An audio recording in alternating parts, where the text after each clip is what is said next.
In this video, we're going to use the FXCG500 CAS graphing calculator from Casio to construct the orthocenter of a triangle. So we're going to be using the geometry app.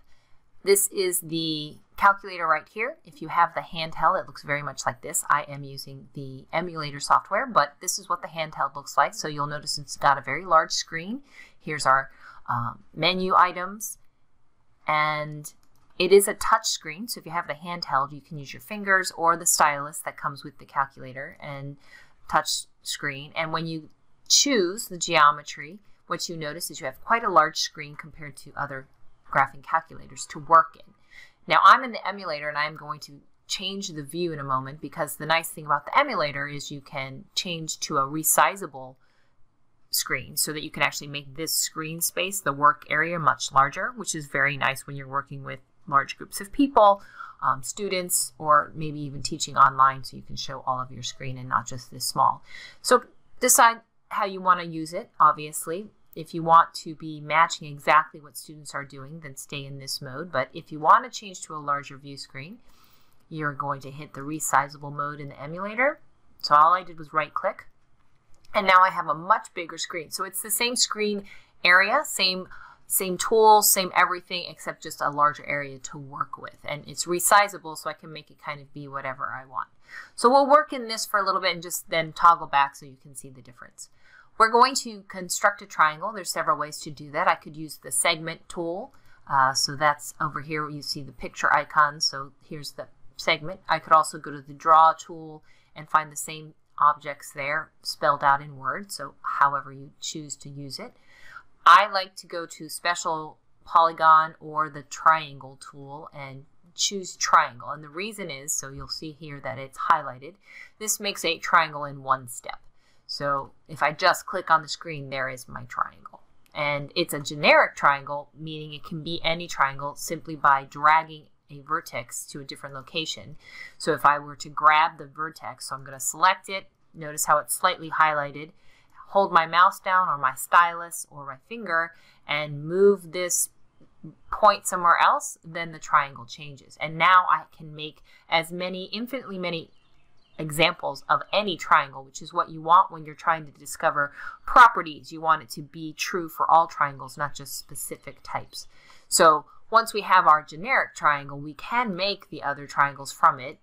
You know, you can make something that is a right triangle by moving the vertices, measuring the angle and making this be a right angle, for example. That's one way to do it so that it works for other triangles. So it kind of looks like a right triangle. I would obviously want to measure to verify that I have, but let's say this is now a right triangle.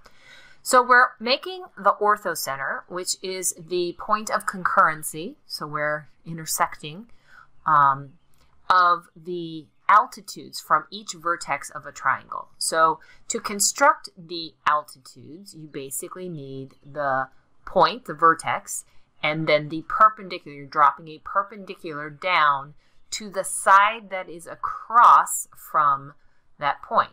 So what happens in this case, and you'll see it, depending on what type of triangle you have, so let's make this obtuse for right now.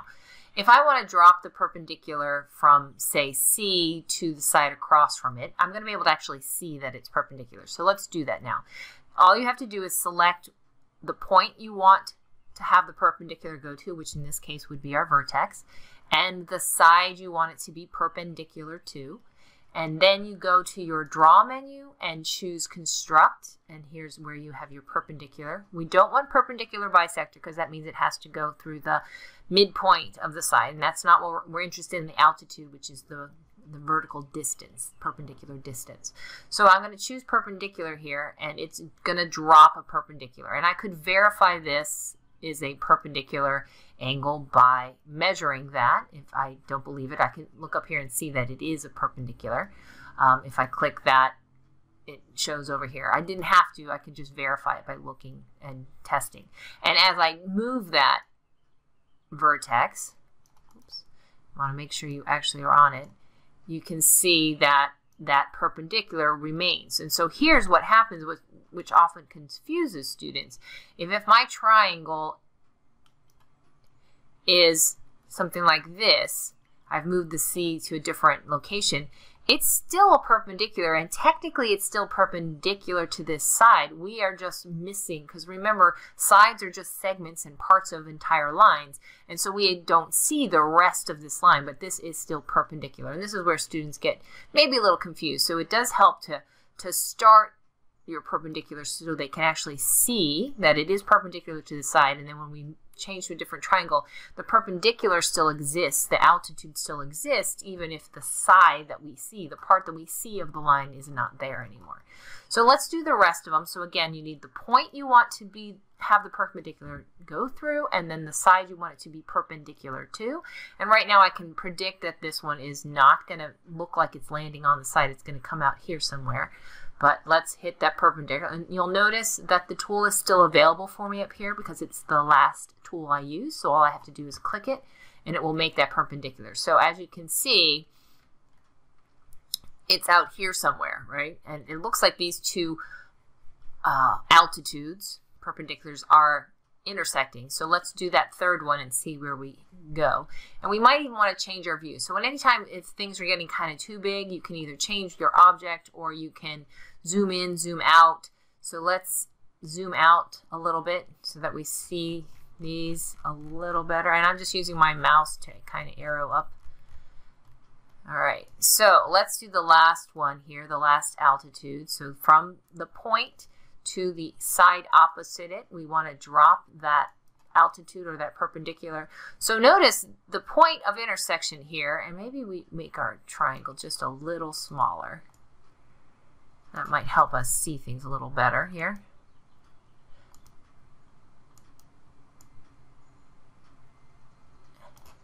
There we go. So here is the point of intersection. So let's actually construct that point. So to do a point of intersection, you select at least two of the lines. You need two. And you construct the intersection. And there's that intersection. And I'm going to show you that you can see how all the lines are the same color and the points are the same color and they're very small. That's the default. I could make them larger. This is nice, especially if students are working with the stylus and their fingers. Making the points larger helps them select a little better. So to do that, you select what you want to change. You go to Edit and change the style. So I want to change the style of the graph, which is defaulted to be really small. So let's make it really big. And I could also change the color here. So let's make that point be red so it stands out a little bit more. So now you'll see that my point of intersection, which we know is called the orthocenter, the intersection of the perpendiculars or the altitudes from each vertex, is this point here, the orthocenter. And now what students are going to explore is, where is the orthocenter? Well, it kind of depends on what kind of triangle you have, right? So what kind of triangle is this? This is acute. It seems to be inside. Let's see what happens if I make my triangle obtuse. And this is the beauty of dynamic software. This is a full geometry software. If I make it obtuse, where is that point of intersection? Well, it looks like it almost disappeared, right? There it is. It's outside. So obtuse seems to be outside. So what's my prediction for right? If it's inside for acute, outside for obtuse, I'm going to predict maybe that it is on the circle. On